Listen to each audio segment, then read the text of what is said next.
heat advisory remains in effect until 8 p.m. Eastern Daylight Time this evening. What? Peak heat index values around 100 degrees expected this afternoon.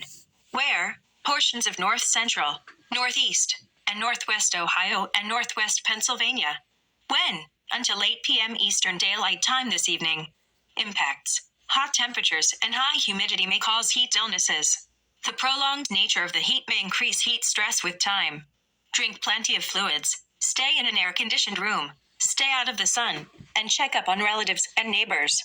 Take extra precautions when outside. Wear lightweight and loose-fitting clothing. Try to limit strenuous activities to early morning or evening. Take actions when you see symptoms of heat exhaustion and heat stroke.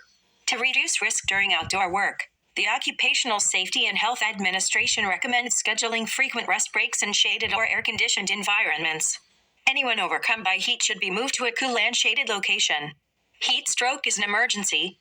Call 911